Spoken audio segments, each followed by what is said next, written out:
500 বছর আগে গোটা পৃথিবী দেখেছে। শোনো, গোটা পৃথিবীর মানুষ দেখেছে বাবরি মসজিদ ভেঙে রাম মন্দির তৈরি হয়েছে।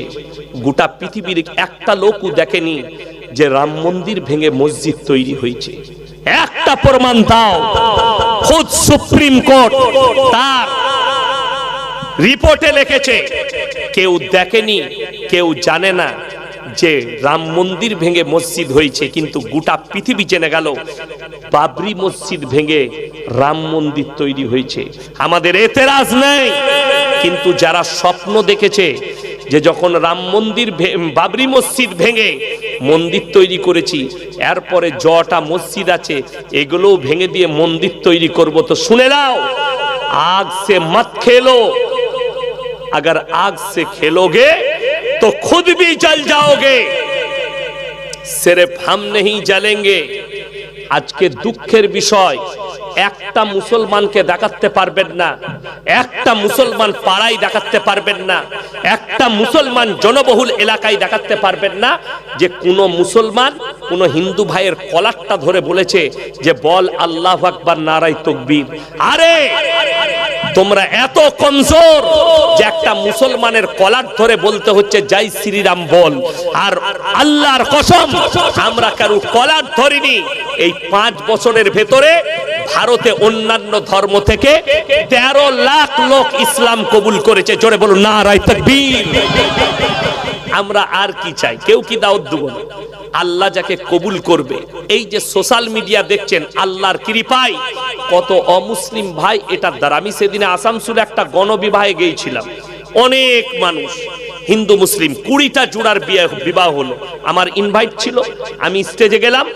আসানসোল কোর্টের সব থেকে বড় উকিল সাহেব তিনি এসেছিলেন, তিনি মাইকটা নিয়ে বক্তব্য দিচ্ছিলেন। আমাকে দেখার পরে বললে, এই স্যারকে আমি টিভিতে দেখেছি, এই স্যারকে আমি মোবাইলে দেখেছি, ভালো ভালো কথা বলেন, ধার্মিক কথা বলেন।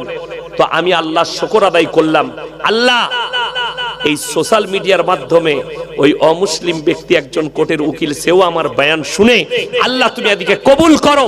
এরকম হাজার হাজার অমুসলিম ভাইকে আমাদের মৌলবীদের বক্তব্য শুনে তাদের কাছে গিয়ে রাসূলের আখলাক পৌঁছে তারা ইসলাম কবুল করছে আর ইসলামের ছায়াতলে আসছে। জোরে বলুন সুবহানাল্লাহ। আল্লাহর হাবিব সাল্লাল্লাহু আলাইহি সাল্লাম একা মেহনত শুরু করেছিলেন মক্কায়। কজন? একা। তিনি হক পথে ছিলেন বলে আল্লাহর কসম আজকে গোটা পৃথিবীতে ইসলাম প্রতিষ্ঠিত হয়েছে। জোরে বলুন সুবহানাল্লাহ। আজকে 250 কোটি মুসলমান, এই দুজন চিল্লিয়ে বলছে, আসামের মুখ্যমন্ত্রী বলছে আমি ইসলাম কো মিটা দেंगे। ইনার আসামে বাড়ি, কোচবিহার, ওই লাগাও।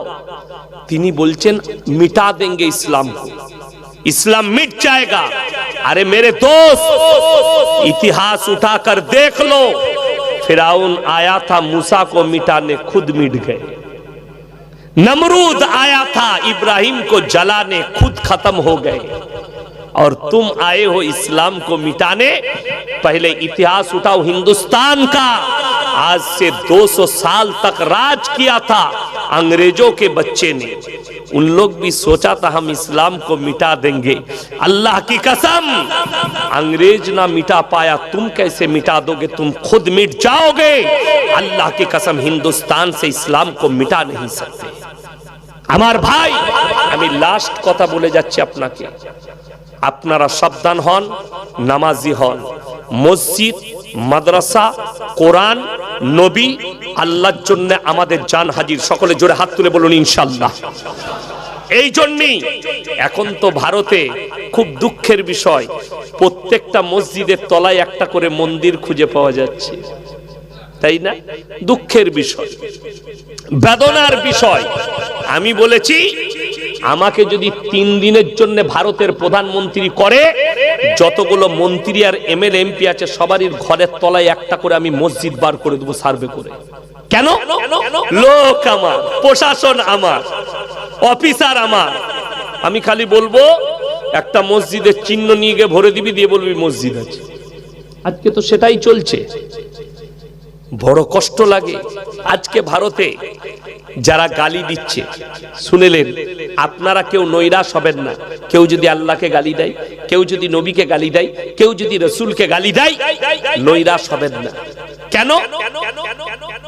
কুকুর দুটো कंडीशने चिल्लाए, या तो कुत्ता पागल हो चुका है या तो पीछे उसका मालिक खड़ा है। দুটো কন্ডিশনে কুত্তা চিল্লায়। আপনাকে তার দলিল দিচ্ছি।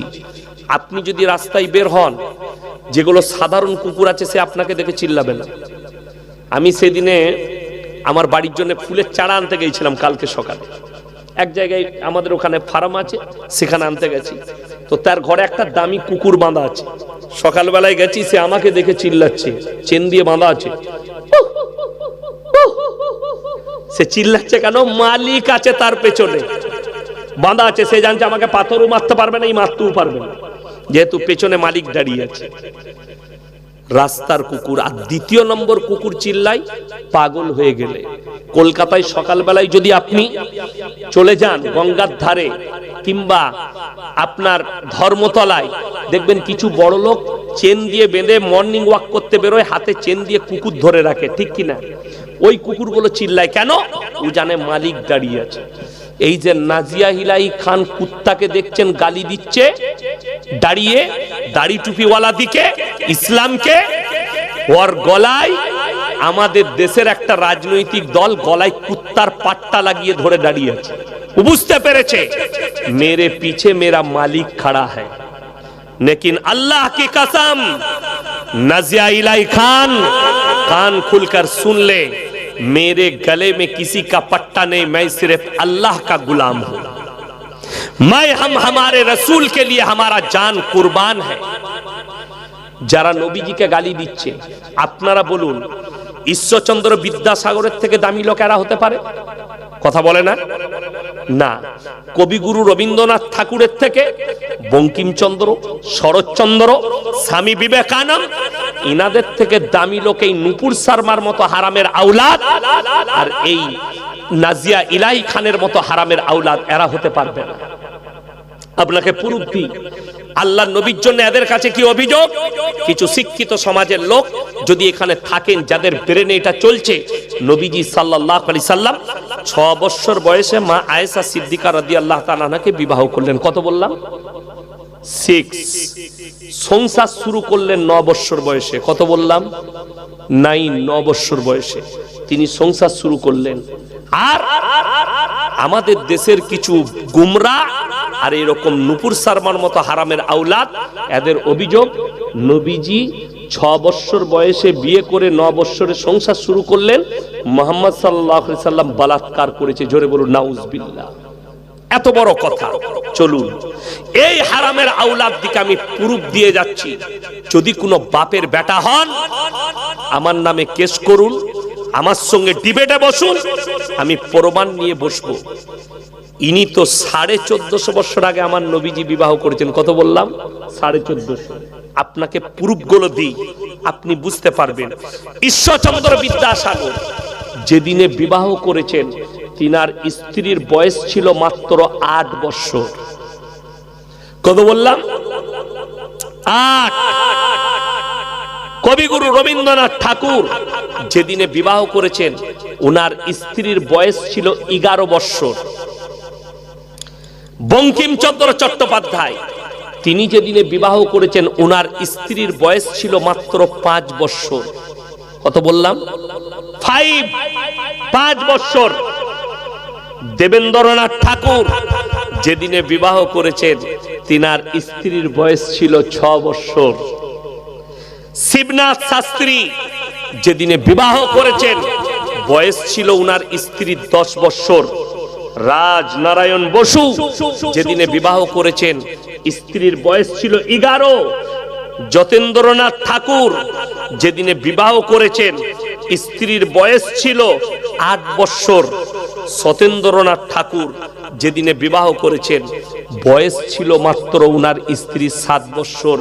ইনাদের মধ্যে ইনাদের ছবিগুলো স্কুল কলেজের হেডমাস্টারের মাথার উপরে টাঙানো থাকে। তারপরও আমাদের অভিযোগ নেই যে ইনারা কেন এত ছোট বয়সের মেয়েকে বিবাহ করেছেন। কেন? সেই যুগ সম্পর্কে উনারাই জানবেন, আমরা জানি না। এই হারামের আওলাদ নাজিয়া ইলাহি খান না এর বাপের ঠিক আছে না এর মায়ের ঠিক আছে। কে যে একে জন্ম দিয়েছে নিজেও জানে না। আমার কষ্ট লাগে এরা আমাদের মতো মৌলবীকে গালি দেয়, রাসূলকে গালি দেয়, আল্লাহর নবী। এই যে নামগুলো বললাম, যদি তোকে এক বাপের জন্ম হয়ে থাকিস এদের বিরুদ্ধে বলে দেখা যে একবার প্রমাণ দে কেন ইনারা এত কম বয়সে বিবাহ করেছেন। আমাদের কোনো অভিযোগ নাই, আমাদের অভিযোগ আছে, থাকবে না, কেউ করবেন না, অভিযোগ করা যাবে না, ইনারা জানবেন। আর একটা কথা শুনেলেন, নবীজি সাল্লাল্লাহু আলাইহি সাল্লাম 11টা বিবাহ করেছেন। কটা বললাম? 11টা। তার মধ্যে 10টা বিধবাকে করেছিলেন। কটা? 10টা বিধবা মহিলাকে বিবাহ করেছেন। আপনি আগে দেখেলেন এই নাজিয়া ইলাই খানের মতো হারামের আওলাদকে বলবো কলকাতায় বসে ইতিহাস পড়, ইতিহাসটা ভালো করে দেখ। অমুসলিম ভাইদের একটা প্রথা ছিল এই ভারতে, সেটার নাম হচ্ছে সতীদাহ প্রথা। স্বামী মারা গেলে ওই চিতায় জ্যান্ত অবস্থায় স্ত্রীকে জ্বালানো হতো। কে তুলেছে? রাজা রামমোহন রায়। আর 1400 বছর আগে নবীজি 25 বছর বয়স, 40 বছরের বুড়ি হযরতে খাদিজাতুল কুবরা রাদিয়াল্লাহু তাআলা আনহাকে বিবাহ করলেন। জোরে বলুন সুবহানাল্লাহ। একটা 25 বছরের যুবক নিজের যৌবনের চাহিদা মিটাবার জন্য একটা বুড়িকে বিবাহ করবে? এটা হতে পারে না। এখানে হাদিস শুনেলেন, আল্লাহর নবী 11টা বিবাহ করেছেন, 11টাই আল্লাহর ইশারায় করেছেন। জোরে বলুন সুবহানাল্লাহ। একটাও নিজে থেকে করেননি। এইটা হচ্ছে সহিহ হাদিস। এই হাদিসটার উপরে বিশ্বাস রাখার নাম হচ্ছে ঈমান।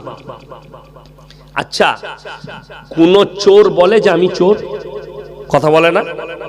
কোন চোর বলে পৃথিবীর যে আমি চোর? সে কি বলে আমি ভালো? বলে না? বলে না? আচ্ছা, আমি যে এখানে আপনাদের কাছে বায়ান করতে এসেছি, আপনাদেরকে কোনো সন্দেহ লাগছে যে আমি মুসলমান নই? কথা বলে না? সন্দেহ আছে আপনাদের? নাই। এই হারামের আওলাদ নাজিয়া ইলাই খান, ও হাতে টাট্টু করেছে আরবি লেখে, দেখাচ্ছে আমি মুসলমান আছি, আরবি লেখা আছে এখানে। যে চোর সে তো কোনোদিন বলে না আমি চোর নয়। তুই মুসলমান নস বলে তোকে দেখাতে হচ্ছে যে আমি মুসলমান লেখে। আর ইনশাল্লাহ আমাকে দেখানোর প্রয়োজন নাই, গোটা পশ্চিম বাংলা নয়। সে আবার বলেছে একটা মিডিয়ার সামনে, এই একটা বঙ্গ টিভি আছে কলকাতার, গুলাম, তুই যে কার গুলাম আমার জানা আছে, পালা কুত্তা, এটা একজন। এখানে মৌলবীদের আর ইসলামের বিরুদ্ধে যারা বলবে তাদের ইন্টারভিউ নেয়। একে বলছি, তোর বাপের হিম্মত থাকলে কলকাতায় জায়গা ঠিক কর। আমি চ্যালেঞ্জ ছুড়ে বললাম, যদি আমার সামনে বসে নাজিয়া, ওকে আমি 10 মিনিটের ভেতরে ওকে নাংটা করে ছেড়ে দেবো আর প্রমাণ করিয়ে দেবো যে ও কোনো মুসলমান নয়। এটা আমি প্রমাণ না করাতে পারলে সমাজের বুকে জীবনে কথা রাখবো না ইনশাআল্লাহ। চ্যালেঞ্জ, এই কলকাতায় চ্যালেঞ্জ করে যাচ্ছি তোমাকে, নিউ টাউনে। যদি বাপের হিম্মত থাকে নিউ টাউনে জায়গা করো, প্রশাসনের ব্যবস্থা করো, তোর ক্যামেরা থাকবে, আমার ক্যামেরা থাকবে, লাইভ চলবে, গোটা পৃথিবীর লোক দেখবে। আর তোকে কিরকম নাঙ্গা করে ছাড়ি যে তুই ইসলামকে গালি দিচ্ছিস আর নিজেকে মুসলমান বলছিস। আমি যদি তোকে বেঈমান প্রমাণ করাতে না পারি, আর জীবনে কথা বলবো না সমাজে ইনশাআল্লাহ। আমি মাদ্রাসায় পড়াবো, আর জলসা করবো না। একবার বসে দেখা, 10 মিনিট সময় নেব না, 10 মিনিটের ভেতরে ওর পোল খুলে দেবো যে ও সত্যিকারী হারামের আওলাদ আর নবীর দুশ্মন আর ইসলামের দুশ্মন, মুসলমান নয়। আরে তসলিমা নাসরিন তো বলছে আমি মুসলমান, প্রতিনিয়ত নবীজিকে গালি দিচ্ছে। এই তসলিমা নাসরিনকে যারা মুসলমান বলবে তাদের ঈমান চলে যাবে। আমি ফতোয়া দিয়ে গেলাম, আমার এই ফতোয়া কোনো মুফতি কাটতে পারবে না, চ্যালেঞ্জ। তাকে যারা মুসলমান ভাববে তাদের ঈমান চলে যাবে। কেন? তসলিমা নাসরিন নিজে বলেছে আমি হারামের আওলাদ। সে নিজের বইয়ে লিখেছে, লজ্জা বইয়ে। তসলিমা নাসরিন, শিক্ষিত ছেলে মেয়েরা শোনো, তার বইটার নাম হচ্ছে লজ্জা। ওই লজ্জা বইয়ে লিখেছে, আমি আমার চাচাকে, আমার মাকে আমার চাচার মশারিতে দেখেছি। যে নিজের মাকে চাচার মশারিতে দেখেছে, তার জন্ম তো তার চাচা দিয়েছে। আর চাচা জন্ম দিলে হারাম না হালাল? হারাম। ও তো নিজে বলেছে যে আমি হারামের আওলাদ, তাহলে ওকে মুসলমান বলছো কি করে? ও তো হারামের আওলাদ। আল্লাহকে বিশ্বাস করে না, রাসূলকে বিশ্বাস করে না। আমি 10 মিনিট সময় নেব না মিডিয়ার সামনে। এই নাজিয়া মুসলমান নয় এটা প্রমাণ করাতে আমি চ্যালেঞ্জ দিলাম, 10 মিনিট সময় নেব না। আমার সামনে দাঁড়িয়ে থাকতে পারবে না। এরকম যটা হারামের আওলাদ আছে আমি চ্যালেঞ্জ দিলাম, 10 মিনিট সময় নেব না। এদিকে নাঙ্গা করে ছেড়ে দেব যারা মুসলমান নয়। যদি হিম্মত থাকে আমার চ্যালেঞ্জ অ্যাকসেপ্ট কর, আর মিডিয়া ঠিক কর, আর আমার মিডিয়া থাকবে, আর প্রশাসন ঠিক কর। কলকাতায় কোথায় বসবি? তোর যদি 500 লোক থাকে, আমার 5000 লোক আছে কলকাতায়, আছে না নাই? আপনারা আছেন না নাই? মাশাআল্লাহ, দোয়া রাখবেন। ও যদি মনে করে আমার বর্তমানে ইয়াসিনের বাড়ি কলকাতায়, বুক ফুলাবেন, আপনারা দোয়া রাখবেন। আপনাদের ঘরের কাছে কলিঙ্গা নূর মাদ্রাসা, ওই মাদ্রাসায় আমি জিম্মেদার আছি ইনশাল্লাহ। আপনাদের সন্তান দিকে রোজার পরে দিবেন, সুশিক্ষায় শিক্ষিত করা হবে, জোরে বলুন ইনশাল্লাহ। ওইখানে আসুন। আমি আজকে ওই মাদ্রাসার শিক্ষক সেক্রেটারি আমি ডেকেছি যে আপনারা আসুন, এখানে কোথায় কিছু আলোচনা করলাম। আমি ইনশাল্লাহ আছি। যদি মনে করি 24 পরগনায় বাস করব, তোর বাপের হিম্মত আছে রুখবি আমাকে? আমি যদি এক্ষুনি চাই, এই কলিঙ্গার মানুষ আমাকে ফ্রি জায়গা দিবে ঘর করার জন্য, দিবে না? দিবে না? আমি যদি চাই, নিউ টাউনের মানুষ আমাকে ফ্রি দিবে। তবে আমি বলেছি, যেদিনে ইনশাল্লাহ আমার দিমাগ খারাপ হবে, সেই দিনে তুই বুঝতে পারবি তোর এই কলকাতায় থাকা তোকে বার করব। বলছে আমি বাঙালি মেয়ে আছি। আরে বাংলা বলাটা শেখ, তোর ভাষাতে লোকে জানে তুই বিহারি দুয়াজলা মাল। পোল্ট্রিটা কি মাল জানেন না? করসি। তো তুমি যে করসি না, এটা সবাই জানে। বাংলা বলতে জানে না, বলছে আমি বাঙালি আছি। বাংলাটা ভালো করে শেখ, আর তা না হলে স্কুলে ভর্তি হওয়া। ওকে যে কেউ উকিলের সার্টিফিকেট দিয়েছে, আমি সেটাই চিন্তা করছি। আমি তো আর ভিডিও দেখেছি মদ খাচ্ছে, আর নিজেকে বলছে আমি মুসলমান। আর আমাদের মতো মৌলবীকে গালি দিচ্ছে, কোরআনকে গালি দিচ্ছে, ইসলামকে গালি দিচ্ছে, দাড়ি টুপিকে গালি দিচ্ছে। যে লোক কোরআনকে গালি দেয়, ইসলামকে গালি দেয়, সে মুসলমান হতে পারে? জোরে বলুন একবার। সে নিজেকে মুসলমান কি করে বলতে পারে? আল্লাহর কসম করে বলে যাচ্ছি, এদের জন্য জাহান্নাম অবধারিত হয়ে আছে। আমি দোয়া করব আল্লাহ যেন নাজিয়া ইলাই খানকে হিদায়েত দেয়। সকলে জোরে বলুন আমিন। আর যদি এতগিরে হিদায়েত না থাকে, আল্লাহ তুমি একে নিস্তে নাবুদ করো, ধ্বংস করে দাও। এটা আমি দোয়া দেব, আল্লাহ যেন তোমাকে হিদায়েত প্রাপ্ত করে। তুমি মনে করেছো আমাকে গালি দিয়ে পার পেয়ে যাবে? তোর হিম্মত থাকলে আমার কিছু করে দেখ। আমি রোজ কলকাতা আসি, বায়ান করি। আজকে নিউ টাউনে বসে আছি, আবার আসবো আমি। এই 1 সপ্তাহ পরে আবার আমার দমদমে 8 ঘরায় জলসা আছে, আমি আবার আসবো। আমি এলান করে বলে দিলাম 8 ঘরায় আসছি। তোর বাপের হিম্মত থাকলে তুই প্রশাসন নিয়ে আয় আমার কাছে। যদি তুই সত্যিকারী হালালের জন্ম হস, আর সত্যিকারী তুই যদি মুসলমান হয়, 8 ঘরায় আমি কমিটিকে বলে দেবো, 8 ঘরার কমিটি আমার সঙ্গে বসার ব্যবস্থা করবে। তুই যদি হিম্মত থাকে প্রশাসন নিয়ে আয়, তোকে আমি দেখে নেব। আমার ভাই, আল্লাহ এদেরকে ক্ষমা করুক, বলুন আমিন। আল্লাহ তাআলা এদেরকে হিদায়েত প্রাপ্ত করুন। আজকে বড় কষ্টের সঙ্গে বলতে হচ্ছে যে আজকে মুসলমান, আপনারা ইমানের উপরে টিকে যান। সবাই টিকবেন তো? জোরে বলুন ইনশাআল্লাহ। নিজের সন্তান দিকে রুখে দেন, তারা যেন 25শে ডিসেম্বর পালন না করে। তাদেরকে রুখে দেন, তারা যেন এদিকে চলে আসে 1 জানুয়ারি পালন না করে। তাদেরকে রুখে দেন। সবাই হালালের উপরে টিকবো, জোরে বলুন ইনশাআল্লাহ। হকের উপরে টিকেন, আল্লাহ আপনাকে জিত দেবে। শুনে রেখে দেন, যারাই না হক পথে থেকে নিজেকে জিত মনে করেছে, আল্লাহ তাদেরকে অপদস্থ করেছে, তাদেরকে চূর্ণ চূর্ণ করেছে। আমার নবী, বিশ্ব নবীকে আল্লাহ রাব্বুল আলামিন বললেন, হে আমার নবী, তুমি মক্কা নগরীতে এলান করো, ওয়ামা ইউকরিদুল্লাহ কারদান হাসানা। আল্লাহর রাস্তায় কে কি দান করবে বলো। যখন এই এলান হলো মক্কায়, আল্লাহ আয়াত পাঠালেন ইসলামের জন্য। বেঈমান কাফেররা মক্কার বলতে লাগলো, শুনেছো শুনেছো, মুসলমানদের আল্লাহ ফকির হয়ে গেছে। জোরে বলুন নাউজুবিল্লাহ। এই কথা বলেছে হযরত আবু বকর সিদ্দিক রাদিয়াল্লাহু তাআলা আনহু। মক্কার এক গলি দিয়ে পেরিয়ে যাচ্ছেন, মক্কার এক গলি দিয়ে পার হচ্ছেন, এমন অবস্থায় দুজন মুশরিক বেঈমান কাফের বসে আছে। তারা দেখে মজাক করে বলছে, এই শুনেছিস মুসলমানদের আল্লাহ ফকির হয়ে গেছে। হযরত আবু বকর সিদ্দিক রাদিয়াল্লাহু তাআলা আনহু বরদাস্ত করতে পারেননি, এক চর মেরেছে। ইমানদারির সঙ্গে বলুন, আপনি যদি রাস্তায় কোনো চায়ের দোকানে বসে চা খান আর কোনো ব্যক্তি যদি আপনার আল্লাহকে গালি দিয়ে বসে, আপনি বরদাস্ত করতে পারবে? কোনো মুসলমান ছেলে তাকে চর মারবে না? মেরে দিবে। হযরত আবু বকর আল্লাহর শানে এমন কথা বলেছেন, বরদাস্ত করতে পারেননি। বেঈমানকে এক চর মেরেছে, বেঈমান বেহুশ হয়ে পড়ে গেছে। হযরত আবু বকর চলে গেলেন ওই জায়গা থেকে। বেঈমানের হুঁশ ফিরেছে, দুই বন্ধু নবীজির দরবারে হাজির। হে আল্লাহর নবী, আপনার আবু বকর আমাকে বিনা কারণে চর মেরে। আল্লাহর নবী বললেন, তুমি ভুল বলছো, আমার আবু বকর চর মারতে পারে না, সে নরম মানুষ। উক্তকালে আবু বকর হাজির নবীজির দরবারে। আল্লাহর নবী বললেন, হে আবু বকর, তুমি কি বেঈমানকে চর মেরেছো?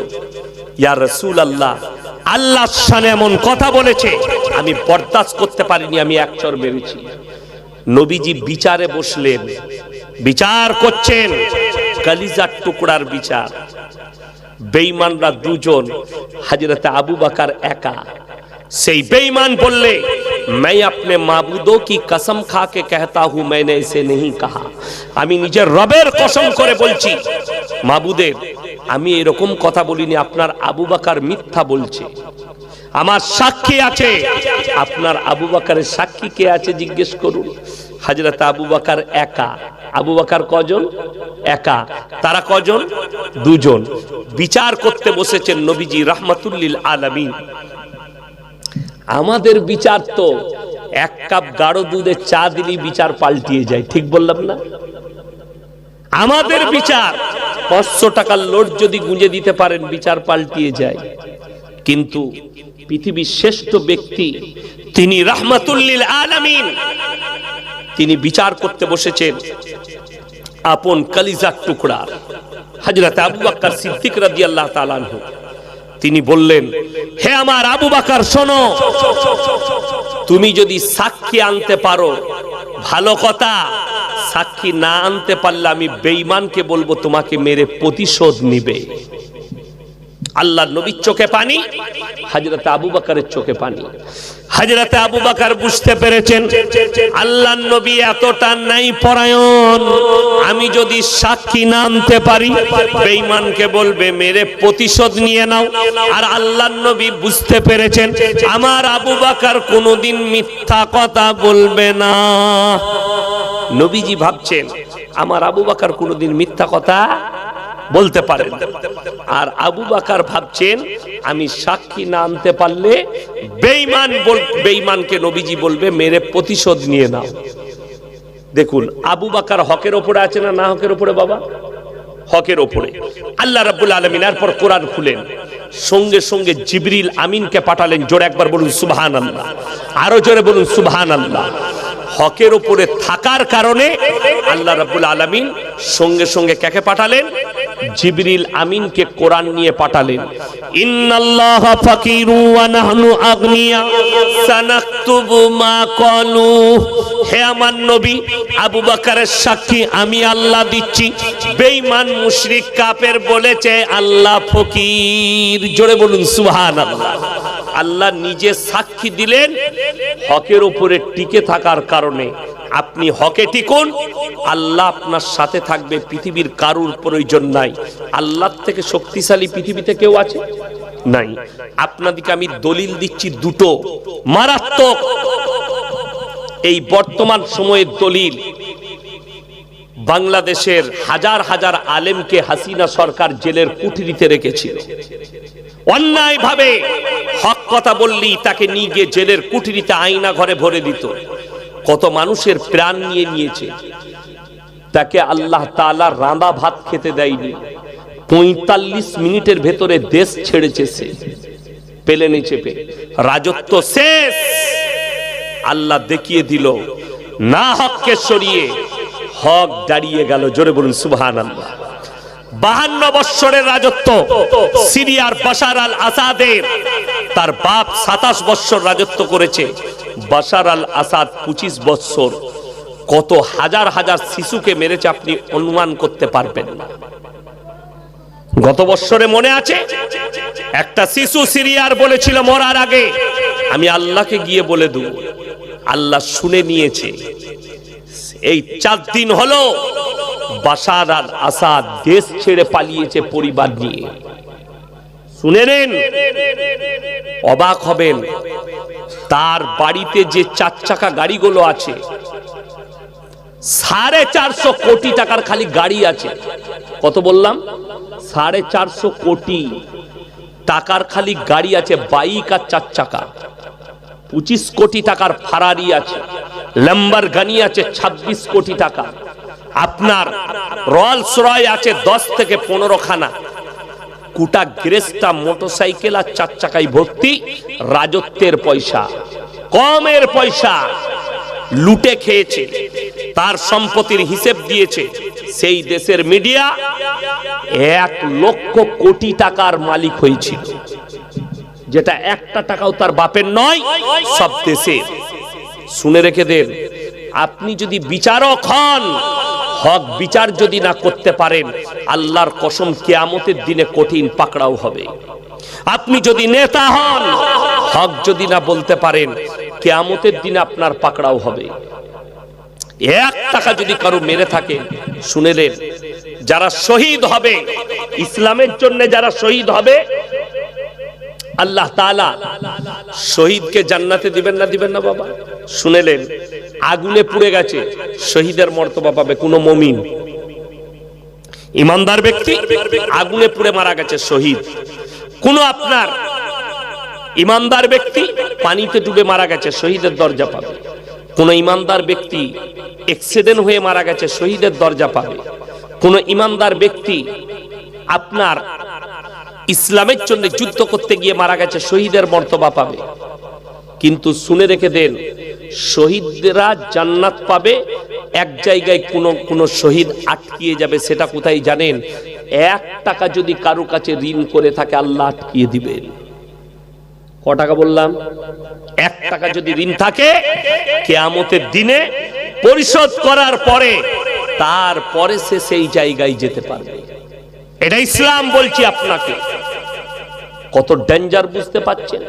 কিয়ামতের দিনটা আপনি মনে করেছেন সহজ, হুজুর বলে দিবে আর আমি জান্নাতে চলে যাব। তোমার হুজুরের কি হবে তুমি সেটা আগে জিজ্ঞেস করো।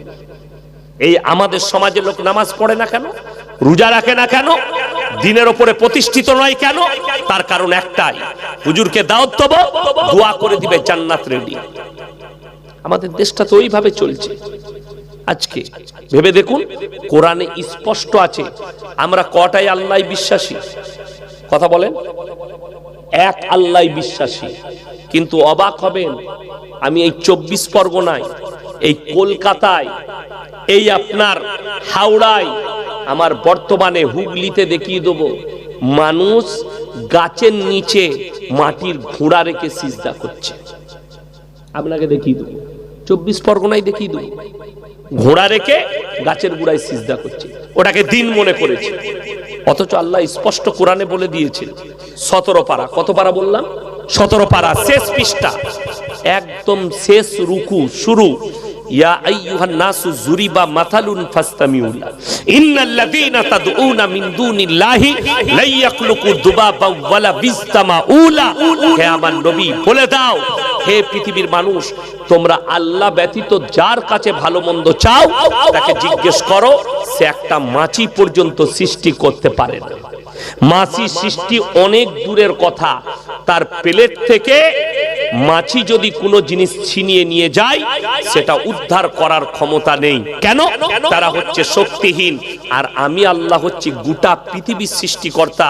আমি আল্লাহ হচ্ছি শক্তিশালী। ঝড় দিলে একটা গাছ ভাঙতে পারে না? পারে না? ভাঙতে পারে।